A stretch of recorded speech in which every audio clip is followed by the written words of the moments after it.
But first up on The Beat Goes On. He's got a voice like solid gold and a twinkle in his eye. And keeping that eye firmly placed on our parliamentarian buddies is Tony Amos.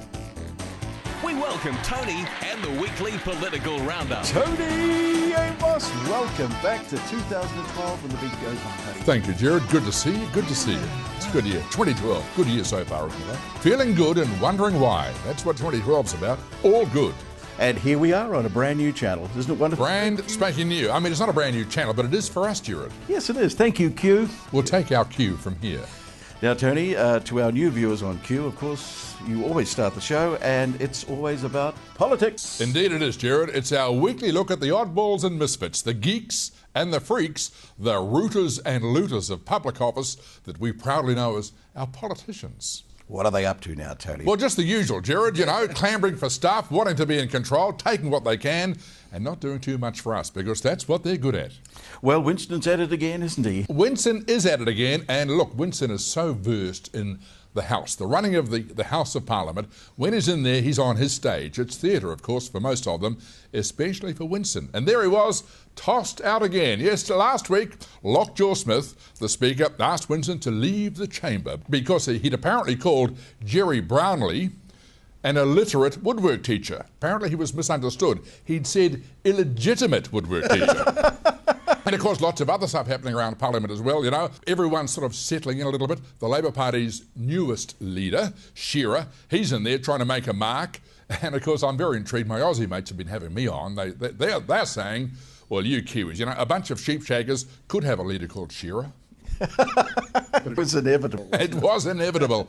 And of course, talking of that, Shonky Jonky's in there, the leader, the Prime Minister, Shonky Jonky, talking of Shearer's trying to pull the wool over our eyes. And his team of merry men and women, what are they doing? Well, not a heck of a lot, you know. It's all about asset sales again and slashing jobs and cutting their beneficiaries, beating them up. It's all a bit tough and sad, really. But we will prevail because we are the people. Speaking of politics, I thought the most political thing was Paul Holmes' little article in the Herald over the... Well, most things about Paul are little, you're quite right, but his column was quite big. You know, size does matter for Paul when it comes to column inches.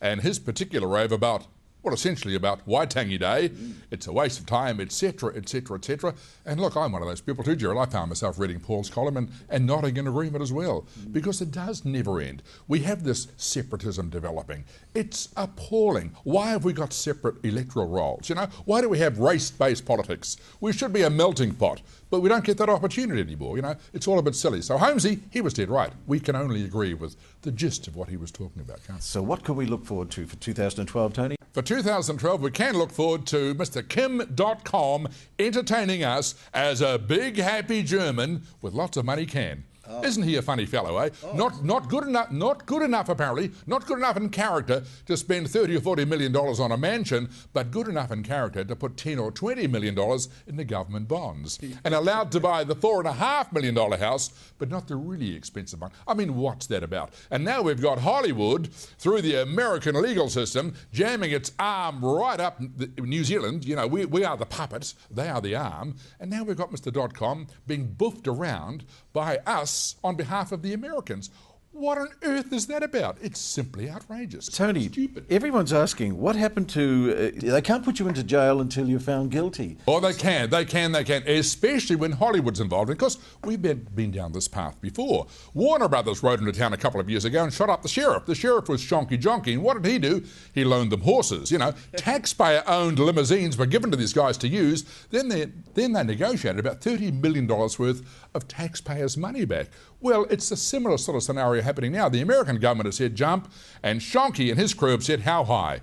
You know, and he's not the new leader of China. However, Mr. .com, he's got a sense of humour. He's got a good legal team here and in America. So the rest of us will be entertained by him and the machinations that come around it, you know. And what will the politicians do? What they're good at? Nothing. Now, Tony, we can't let you go without a little visit to Wellington to visit our great friends, the List MP. Oh, yes, you're the List MP, the members of Parliament that nobody voted for, but they are very important people. You just ask one. But I had an occasion the other day to be in a group, and we were speaking with a List MP, and he said he just had an unfortunate experience. Ooh. He said he'd woke up in the night with his lovely lady with him, and he reached out for his bottle of liquid Viagra. Oh, I see. Yeah. Accidentally swallowed a bottle of Twink. Yeah, it was working with his typewriter, was it? He said he woke up with a huge correction. That's politics. See you next week. He's out there in the rain.